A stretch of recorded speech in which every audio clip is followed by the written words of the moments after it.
캐시앱, 스퀘어, 다들 아시죠? 이 회사를 만든 블록이 갑자기 비트코인 채굴기를 만든다고 합니다. 아니, 결제 회사가 왜요? 오늘 그 이유를 한번 제대로 파헤쳐 보겠습니다. 자, 블록팀이 지금의 금융 시스템을 어떻게 보는지 한번 들어보세요. 돈은 서로 어설프게 연결된 폐쇄적인 시스템과 표준이 뒤엉킨 난장판이다. 와, 표현이 좀 거칠죠? 근데 이게 바로 모든 문제의 시작점입니다. 여러분, 우리가 매일 쓰는 이메일이나 와이파이 한번 생각해 보세요. 어느 나라에 가든 그냥 바로바로 되잖아요. 이게 다 개방형 프로토콜 덕분이란 말이죠. 근데 이상하게도 돈은 여전히 되게 낡고 폐쇄적인 시스템에 꽉 막혀 있어요. 비트코인은 바로 이 돈을 위한 개방형 프로토콜이 되겠다는 그런 야심찬 목표를 가진 거고요. 그런데 문제가 있어요. 비트코인이라는 소프트웨어 자체는 개방적일지 몰라도 그 네트워크를 실제로 돌아가게 만드는 이 하드웨어, 이 채굴기 시장은 정반대의 길을 걷고 있다는 겁니다. 몇몇 소수의 손에 모든 게 다 집중되는 아주 위험할 정도로 중앙화되어 있다는 치명적인 약점이 있는 거죠. 자, 올해 비트코인 채굴 산업이 벌어들일 걸로 예상되는 돈이 얼마인지 아세요? 무려 170억 달러입니다. 와, 이게 웬만한 나라의 1년 예산이랑 맞먹는 진짜 어마어마한 규모예요. 그리고 이 거대한 시장에서 하드웨어, 그러니까 채굴 장비를 파는 것만으로 최대 60억 달러가 왔다 갔다 합니다. 네, 바로 이 하드웨어 시장에 오늘 이야기할 문제가 딱 숨어 있습니다. 이게 진짜 놀라운데요. 이 거대한 하드웨어 시장의 80% 이상을 단 하나의 회사가 독차지하고 있습니다. 이건 뭐 사실상 경쟁이 없다고 봐야죠. 이런 독점 구조가 뭘 의미할까요? 바로 혁신이 사라진다는 겁니다. 채굴하는 사람들은 맨날 기계가 고장난다, 수리하는 게 완전 악몽이다, 업그레이드 비용이 너무 비싸다 이렇게 불만이 쌓여가는데 시장을 꽉 쥐고 있는 회사는 뭐 굳이 이런 목소리에 귀 기울일 필요가 없는 거예요. 바로 이 지점. 이 지점에서 블럭이 기회를 본 겁니다. 시장의 거인이 고객 얘기를 안 들어? 그럼 우리가 듣고 우리가 해결하자 이렇게 결심한 거죠.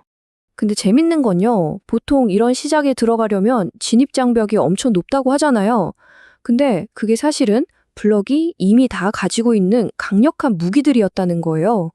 세계 최고 수준의 하드웨어 팀, 최고의 반도체 회사와의 파트너십, 그리고 비트코인에 대한 확고한 믿음까지 이미 다 준비가 되어 있었던 거죠. 특히 이 시장에서 경쟁하려면 ASIC라고 불리는 아주 특별한 반도체를 만들 수 있어야 하거든요.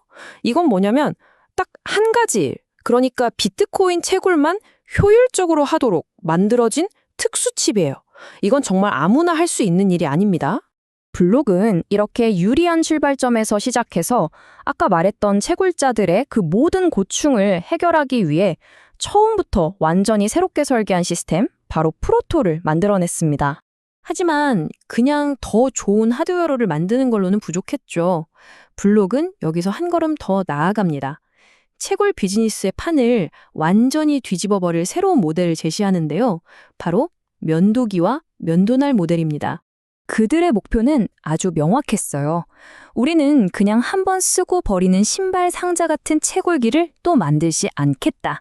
즉, 조금만 구식이 되면 통째로 버려야 했던 이 낭비적인 사이클을 완전히 깨부수겠다는 거였죠.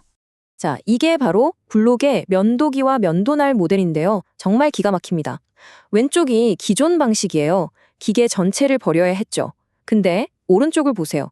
면도기 본체, 그러니까 채굴기 케이스나 파워 같은 건 그대로 쓰는 거예요. 그리고 성능을 결정하는 핵심 부품, 바로 면도날에 해당하는 이 해시보드만 싹 교체하는 거죠.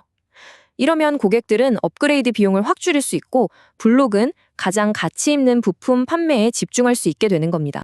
이 모델은 그야말로 고객과 블록 모두에게 이득이 되는 완벽한 조합이에요. 고객은 적은 돈으로 항상 최신 성능을 유지해서 수익을 높일 수 있고요. 블럭은 계속해서 높은 마진을 남기는 아주 안정적인 사업을 만들 수 있게 되는 거죠. 윈윈이죠? 자, 그럼 이게 단순히 돈 버는 방식을 바꾸는 것, 그 이상의 의미가 있을까요? 블록은 그렇다고 믿습니다. 이게 전체 비트코인 생태계의 판도를 바꿀 수 있다고요. 블록의 혁신은 결국 지금까지 거대 자본을 가진 큰 손들만 참여하던 이 채굴 시장에 문턱을 확 낮추는 걸 목표로 해요. 이제는 더 많은 사람들, 개인이나 소규모 그룹도 채굴에 참여할 수 있는 길을 열어주겠다는 거죠.